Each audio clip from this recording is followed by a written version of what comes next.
2017 RAV4 hybrid performing the recovery procedure of the refrigerant after a collision. And if you look right here in the center, you can see where it was center punched, where the front was pushed in, and it contacted, looked like the auxiliary inverter cooler, because these are coolant lines. It's not a transmission cooler or anything like that. This is for coolant for the high voltage inverter. That's your second coolant loop. This is the engine coolant loop over here for the radiator located in the back. And then we got punched right here on the condenser for refrigerant. So I'm pulling that out. And right now I'm waiting for the vacuum decay test, not vacuum decay test, refrigerant decay test to determine whether or not I have removed all the refrigerant. It appears I have not, because if you see how fast this is, 15, they say you're good at 15, but it hasn't even been 5 minutes yet and it's already decaying down towards 15. So I know I have more refrigerant trapped in the oil there. So I will keep going. Pull some more out. And it was all the way down into the micron level. And oh, let's open that up. And there we go. And so I'll just keep pulling it out and wait for time. And yeah, this was punched back. I can't start this one, so I can't preheat it. So it's going to take long. You see I'm back into the microns again. And talking about equipment, well, since I come from a body shop background too, because my family is all owned body shops and mechanical shops, check this out. So I think this was Europe first and then came to America. But this is for pulling, like when you have dents, and say you had a little dent, and if you had a crease, you would line up a whole bunch of these, and you would use these different combination of tools to pull out. Now this is funny, I can't even think of how many thousands or even 10,000 or more that this system cost. I got to be over 10 grand. And this is to help you make nice even pulls. Now, a skilled body man with experience, old timers like my grandfather, my father, and what my dad taught me when I was young. And when I go into shops who have old guys, they don't use this. They do it by hand. They do it fast, quick, and efficient.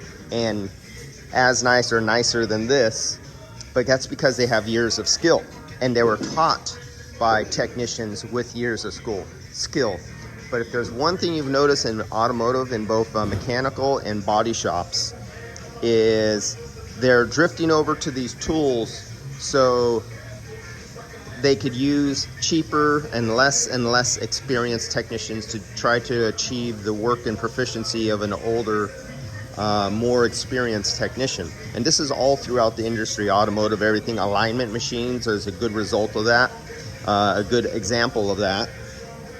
Today's alignment machines compared to when I had to measure manually with a tram gauge when I started. And then when I started, the first light align, and they had a string on it, was the first alignment machine that I worked on. Big commercial one. Before that, it was little bubble dials and tram gauges. But so getting back to this, so now you could get less and less. The guys have to have tens of thousands of dollars in equipment to do what an old guy can do just with his hands and eyes, feel, and maneuvering metal by vibration with a hammer and a little bit of a tug. And sometimes, you know, watching them do this, there's nothing wrong with this. This is how the industry is going, because a lot of the times the owners do not have the skill or even work on cars, so they can't even train their own techs. So they have to go outside, hire companies to train them, or buy equipment and have them watch videos, and maybe the representative of a component will come in and give them a quick tutorial on how to use the equipment, and then after that they could fly from there. But yeah, this industry has really degraded to the point where you can't believe how many automated equipment there is. And yes, some of it has a bonus, but let's talk about alignment machines. Okay, so an automotive alignment machine today does so much by itself. You can have a technician who knows how to do nothing, set it up, and be able to align a machine. But when there's a problem, because they're usually only taught about toe, camber, and caster, camber, and toe, and that's all they know. They barely know how to align a rear system, And you can't talk to them about scrub out or any other alignment feature that needs to be adjusted or that can be off. And if you change their settings on their screen to check and change something else, they freak out. I've done this to them before when I did alignments on their equipment, and then the next technician freaks out because he doesn't know what all that stuff means, because they have no schooling. They just were taught how to use the equipment, but they actually don't know what they're doing. And that's what this industry has been going towards the last 30 years. My dad, before he passed away, he's been automotive too. He was cluing me into this. He says, you're going to see in the future, they're going to be hiring guys who have no base knowledge, really cheap and really scary, because if the machine is broken or out of calibration, they'll just keep on going with whatever the machine is saying. And that's the truth. That's what's been happening with all this automated machinery. And see, we went below 15. So that means there's still more refrigerant trapped in the oil. So I'm going to turn it on again and take some more refrigerant out. So we have technicians doing stuff. They don't even know what they're doing. They're literally learning, breaking shit on the job to learn.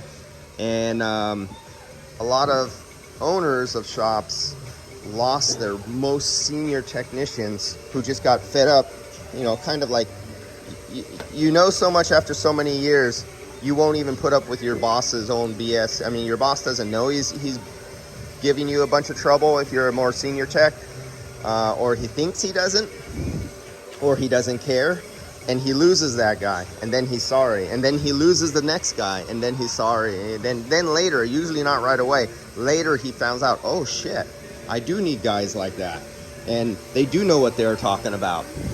A little too late then. And because then you end up with a whole crew of young guys who are having to take years to learn over again. Yeah, you'll make money with the mistakes. You know how to band-aid it up, cover it up, or sell products that didn't need to be sold in the first place because they broke something. But that's the difference between having, how can I say this without upsetting some individuals, but an owner who never worked with his hands out in the field and never got enough experience to be really good, but then he hires guys who are not quite qualified because they're all he could get or she could get. And yeah, our industry has been going down that path for decades, and I don't even want to imagine what it's going to be like when I retire. All right, I think we're getting there now, and this time it's going to stay there.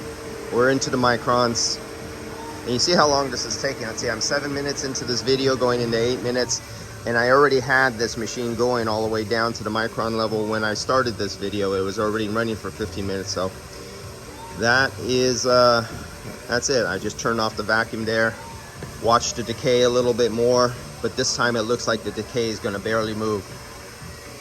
So now it's going to hold. It's down to 820 microns. And by the time I pack up my other equipment, it'll probably still be there, proving to me that I have successfully recovered all the refrigerant out of the system, and now I could back purge it with dry nitrogen, so when the technician opens up the lines, it doesn't draw in wet, moist air into the system and contaminate the ester oil, because this has ND11 in it, because this is an electric compressor, high voltage electric compressor. And so this gets contaminated with moisture in the air really easy. So I'm gonna go grab my nitrogen tank, back purge this. I'll see you guys on the next one. Adios.